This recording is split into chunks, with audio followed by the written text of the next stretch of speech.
Bakının Sabunçu rayonunda baş verən ailədaxili faciə ictimaiyyətdə böyük rezonans doğurub. Dekabrın 11-də axşam saatlarında ailə münaqişəsi zəminində baş verən dəhşətli hadisə nəticəsində ata-oğul tərəfindən qətlə yetirilib.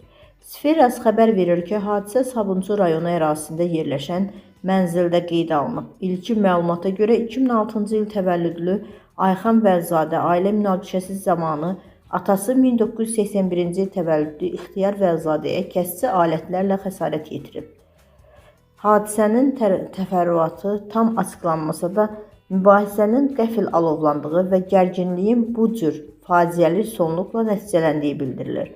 Ağır bədən xəsarətləri alan İxtiyar Vəlzadə hadisə yerində və ya xəstəxanaya aparılarkən aldığı yaralardan dünyasını dəyişib.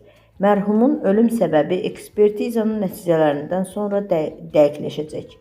Hadisədən dərhal sonra hüquq mühafizə orqanları əraziyə cəlb olunub. Polis əməkdaşları qısa müddətdə cinayətdə şübhəli bilinən Ayxan Vəlzadəni saxlayıb.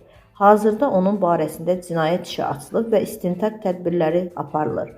Faktla bağlı Bakı şəhər polis idarəsi və Sabunçu rayon prokurorluğu tərəfindən araşdırmalara başlanılıb. Hadisənin motivləri, ailə daxilindəki münasibətlər və digər təfərrüatlar istintaqla müəyyən ediləcək.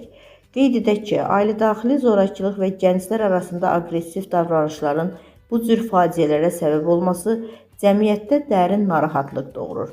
Sosial şəbəkələrdə və mediada yayılan bu xəbər ictimai müzakirələrə səbəb olub və ailədaxili münasibətlərdəki problemlərə daha ciddi yanaşmanın vacibliyini bir daha gündəmə gətirib.